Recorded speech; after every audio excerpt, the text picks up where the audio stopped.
Okay people, back in the van. I just picked up the van today from the workshop and they reckon they've fixed the leak, so we shall see. I was back and forth to the van to see the work that they were doing to make sure that we identified the leak. It's super sealed now, so hopefully we've moved past this roadblock. I'll quickly show you the work that they've done. Next point of entry was water here. Now, if any of you guys remember, I took all of this off and sealed it myself to try and prevent any further leaks. But apparently I used cheap sealant, so and I thoroughly doused it in water, and there's no water running down into this cavity, so hopefully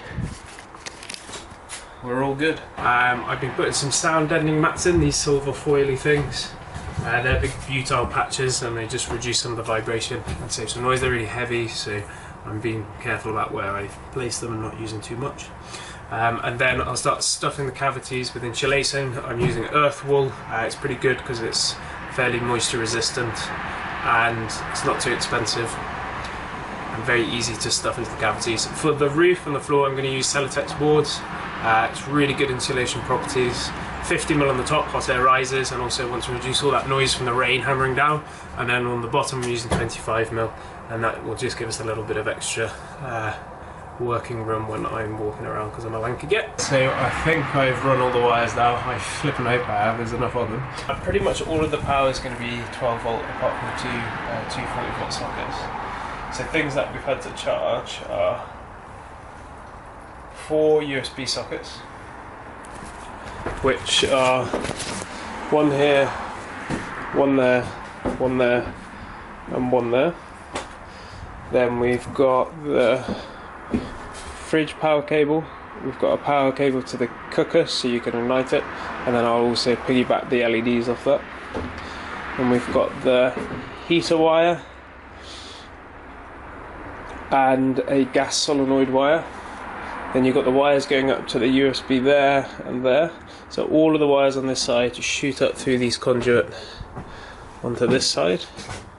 Don't worry about that mess.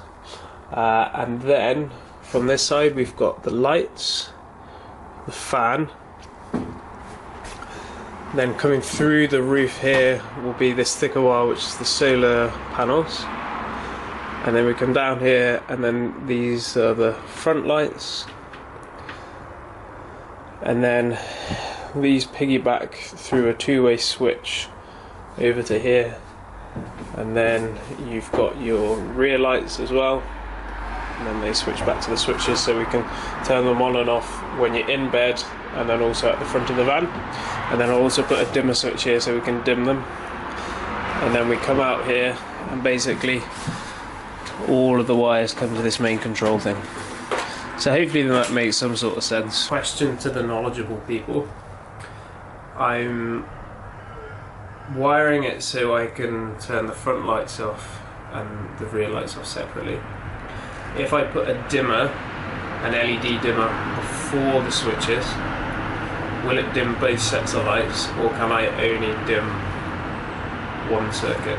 There's a question for you lot because I'm struggling to find an answer. Just before I insulate, I want to make sure that the outside of the van is bonded properly, and in the bottom left hand corner it's come away. So if you have a look here, to reduce vibration, this factory foam put here, but actually it's come unstuck, so when you're driving along that can rattle. So I'm just going to seal it up with some adhesive and hopefully that does the trick.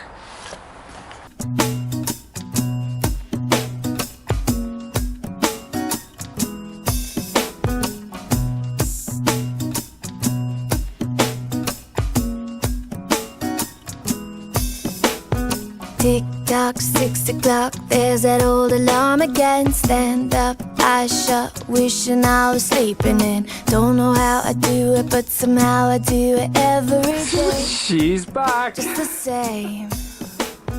Get dressed, still a mess, shuffle through the same routine. White tee, blue jeans, looking at me back and then get myself together. I'm wearing my safety goggles so I don't get any it's a pop in my eyes.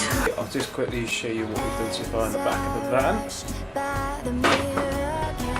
Okay, so outside bed frames installed, and so these slats, so we can attach the cladding to them. We've stuffed all the cavities with the earth wall, then we put slats on the roof so we can put the cladding to those.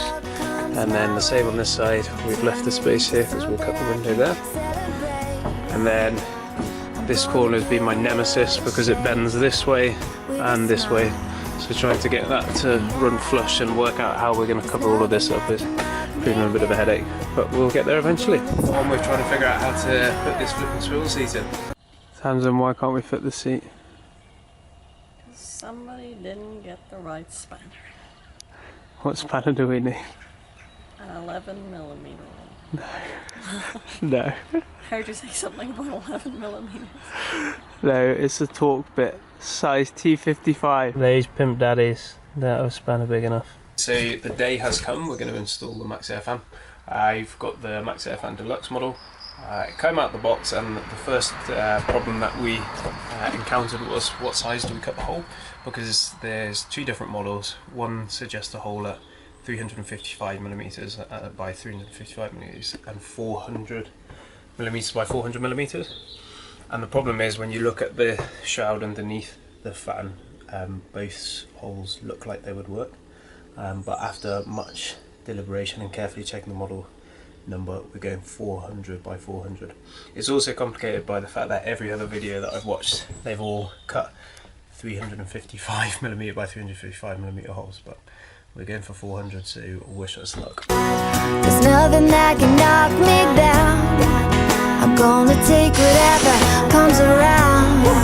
Take every frown and turn it upside down with a smile. That is Sky.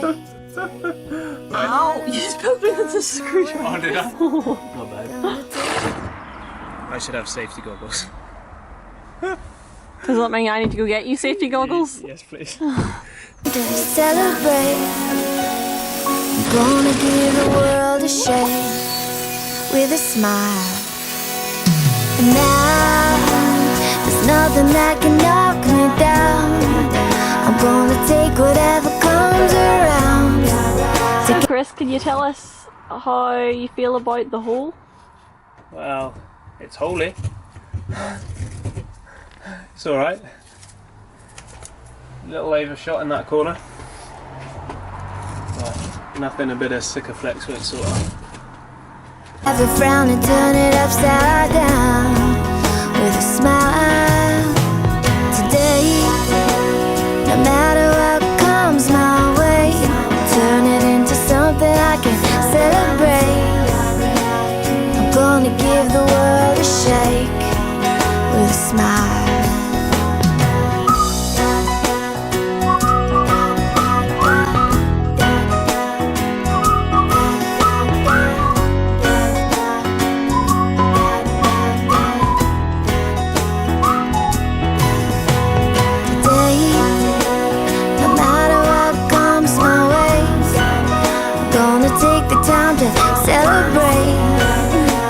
And there she is, all in place, all siliconed in. Oh dear, I'm about to fall off the blooming ladder.